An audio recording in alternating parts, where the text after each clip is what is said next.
सो hey guys, एक बार फिर आप सभी का स्वागत है हमारे YouTube चैनल एक्सपोज वीडियो। तो दोस्तों, आज का जो टॉपिक है वो काफी ज्यादा इंपॉर्टेंट होने वाला है, क्योंकि आज मैं बात करने वाला हूँ डाइवर्सिफिकेशन के बारे में। एक्चुअली क्या होता है और ये इतना इंपॉर्टेंट क्यों है हम लोगों की लाइफ में, जो भी यहाँ पर ट्रेडर हम लोगों के बीच बैठे हैं। देखिए, आप जब भी कभी किसी से मिलते हो और इन्वेस्टिंग की बात होती है सब लोगों के बीच, तो कुछ लोग आपसे जरूर ये पूछते होंगे कि भाई सबसे बेस्ट इन्वेस्टमेंट कौन सी है और उसे कैसी की जाए। और लिटरली आप मानोगे नहीं, यही सबसे बड़ी मिस्टेक होती है, क्योंकि इन्वेस्टिंग में क्या होता है, आप किसी एक पार्टिकुलर चीज पे अपना सारा पैसा लगा देते हो और वहां कहीं ना कहीं एक रिस्क भी बढ़ जाता है। तो इसलिए अगर आपके पास पैसे हैं तो अपने पैसे को डाइवर्सिफिकेशन मतलब अलग अलग तरीके से इन्वेस्ट करना है, डिफरेंट प्रोडक्ट डिफरेंट अपॉर्चुनिटीज में, वहां पर ज्यादा बेटर होता है और ये आपके लॉन्ग टर्म और शॉर्ट टर्म दोनों के लिए फायदेमंद होता है। और ये एक सिंपल सा कॉन्सेप्ट है जिसको स्टॉक मार्केट की भाषा है, ट्रेडिंग फाइनेंस की भाषा में हम लोग डाइवर्सिफिकेशन कहते हैं। सबसे सिंपल लैंग्वेज में आपको समझना हो तो आप ये समझ लो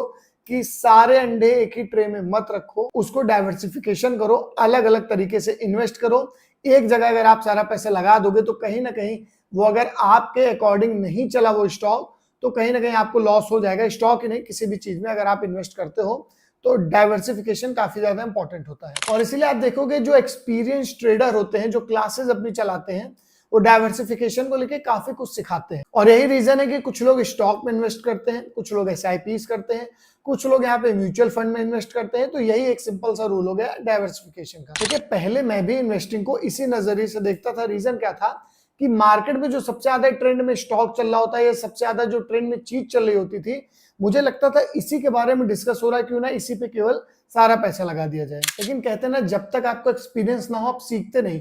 फिर धीरे धीरे मैंने इसके बारे में और पढ़ा, फाइनेंस और इन्वेस्टमेंट में मुझे थोड़ी नॉलेज हुई, तब मुझे समझ में आया कि अपने पैसे को अलग अलग इन्वेस्ट करना कितना ज्यादा इंपॉर्टेंट है। और जो डाइवर्सिफिकेशन ये वर्ड है, ये कोई फैंसी वर्ड नहीं है। सिंपल सा समझो आप, ये लॉन्ग टर्म इन्वेस्टमेंट का एक इंपॉर्टेंट प्रिंसिपल है। और इसका फायदा ये भी होता है कि आप मार्केट में डिफरेंट डिफरेंट ऑप्शन को अच्छे से एक्सप्लोर कर पाते हो। और जब इसी के बारे में मैं थोड़ी और नॉलेज गेन कर रहा था, तब मुझे यहाँ पर एक बहुत ही इंपॉर्टेंट चीज पता लगी, वो है कॉर्पोरेट बॉन्ड। देखिए, कॉर्पोरेट बॉन्ड के अगर मैं सिंपल भाषा में बताऊं तो जो कंपनीज होती है वो पैसे को पब्लिक से बोरो करती है, मतलब उधार लेती है। और पब्लिक जो है कंपनी को पैसे लेंड करती है, बदले में यहाँ पर फिक्स्ड रिटर्न और मेच्योरिटी पर प्रिंसिपल अमाउंट भी वापस करती है। और इसी चीज को एक्सप्लोर करते हुए मुझे यहाँ पर विंट वेल्थ एक प्लेटफॉर्म है जहां पर retail investor listed corporate bond को एक्सप्लोर करते हैं। देखिए, विंट वेल्थ जो है एक सेबी रजिस्टर्ड ब्रोकर है और मैंने पर्सनली भी यहाँ पर कॉर्पोरेट बॉन्ड्स को एक्सप्लोर भी किया है। यहाँ टिपिकली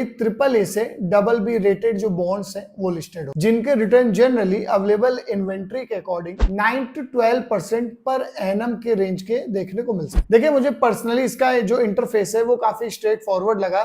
सब कुछ इजीली सामने विजिबल है। आप डायरेक्टली यहाँ पर बॉन्ड रिलेटेड इंफॉर्मेशन देख सकते हो, रीपेमेंट को यहाँ पर रीपेमेंट का जो शेड्यूल है उसको भी इजीली चेक कर सकते हो और मैच्योरिटी डिटेल्स भी देख सकते हो, और जो आप इन्वेस्ट किए हो उसको भी यहाँ पर डैशबोर्ड पर आप इजीली ट्रैक कर सकते हो। और अच्छी बात यह है कि UPI का जमाना है, तो UPI हो गया, नेट बैंकिंग हो गई, इसके थ्रू आप इजीली इन्वेस्ट भी कर सकते हो। देखिए, सेबी के रेगुलेटरी चेंजेस के बाद जो रिटेल इन्वेस्टर है अब वो भी इजीली बॉन्ड में इन्वेस्ट कर सकते हैं और इजीली यहाँ पर 1000 से स्टार्ट किया जा सकता है। और एक चीज इस प्लेटफॉर्म में काफी अच्छी है, सारे जो बॉन्ड्स एक्सचेंज हैं वो यहाँ पर लिस्टेड होते हैं। और जो विंट वेल्थ प्लेटफॉर्म है ये खुद भी सारे बॉन्ड्स में यहाँ पर इन्वेस्ट करता है अराउंड 2%। और अगर आप मैच्योरिटी से पहले एग्जिट करना चाहो तो इजीली यहाँ पर बॉन्ड्स को सेल भी कर सकते हो अगर आपके पास कोई इमरजेंसी आती है। लेकिन एक चीज का ध्यान भी रखिएगा कि उस टाइम यहाँ पर इंटरेस्ट रेट भी थोड़े अप्लाई होते हैं। चलिए, ये तो हो गई अच्छी बात है। क्या इसमें रिस्क है? देखिए, हर इन्वेस्टमेंट की तरह कॉर्पोरेट बॉन्ड में भी यहाँ पर रिस्क है। कुछ केसेस में यहाँ पर पेमेंट डिले हो सकती है और डिफॉल्ट का भी यहाँ पर रिस्क हो सकता है। तो इसीलिए किसी भी बॉन्ड में आप इन्वेस्ट करो, लेकिन उससे पहले उसकी रेटिंग हो गई,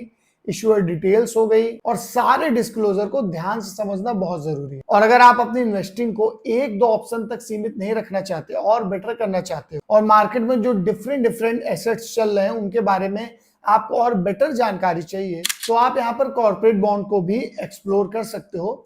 मैंने डिस्क्रिप्शन में यहाँ पर लिंक प्रोवाइड किया है विंट वेल्थ का, जाकर चेकआउट करिए और अपना एक्सपीरियंस भी मुझे बताइएगा। और सिंपल बताऊं तो डाइवर्सिफिकेशन का मतलब भी यही है, डिफरेंट जो क्लासेस हैं, जो एसेट्स हैं, उनके बारे में और बेटर जानकारी लेना है और आपका एक्चुअल गोल क्या है उस हिसाब से यहाँ पर इन्वेस्ट करें। क्योंकि देखिए हर इंसान का गोल अलग है, कुछ लोग लॉन्ग टर्म के लिए यहाँ पर इन्वेस्ट करते हैं, कुछ लोग शॉर्ट टर्म के लिए करते हैं और कुछ लोग यहाँ पर फिक्स्ड रिटर्न भी चाहते हैं। तो इसीलिए अपने पैसे को अलग अलग अपने गोल के अकॉर्डिंग चूज करिए और एक ही ट्रे में सारे अंडे मत रखिए। और एक चीज हमेशा ध्यान रखिएगा, ट्रेंड से थोड़ा दूर रहिए। अगर सोशल मीडिया पे कोई चीज बहुत ज्यादा वायरल हो रही है इन्वेस्टमेंट से रिलेटेड, तो वहां कहीं ना कहीं आप समझ जाओ कुछ ना कुछ तो घपला होगा। उसके बारे में और डिटेल में जानिए, उसके बारे में और अच्छी स्टडी कीजिए, तब आपको समझ में आएगा कि एक्चुअल में उसमें इन्वेस्ट करना सही है या नहीं। और इसलिए आप अगर बिगिनर भी हो या आप एक्सपीरियंस्ड हो, वो मैटर नहीं करता। डाइवर्सिफिकेशन सबको सीखना चाहिए और जरूरी नहीं कि स्टॉक मार्केट में ही हो। आप अगर अपना ऑफलाइन बिजनेस कर रहे हो या ऑनलाइन बिजनेस, तो वहां पर भी डाइवर्सिफिकेशन बहुत ज्यादा इंपॉर्टेंट होता है। रीजन ये होता है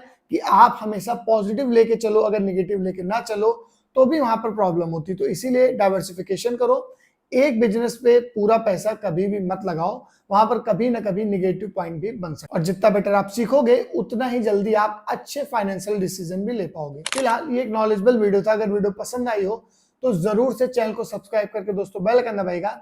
ऐसे जबरदस्त वीडियो आपके लिए लाते रहेंगे। मिलता है आपको नेक्स्ट वीडियो में, तब तक के लिए जय Hind. Fixed returns do not constitute guaranteed or assured returns. Investments in corporate debt securities, municipal debt securities, and securitized debt instruments are subject to credit risks, market risks, and default risks, including delay and/or default in payment.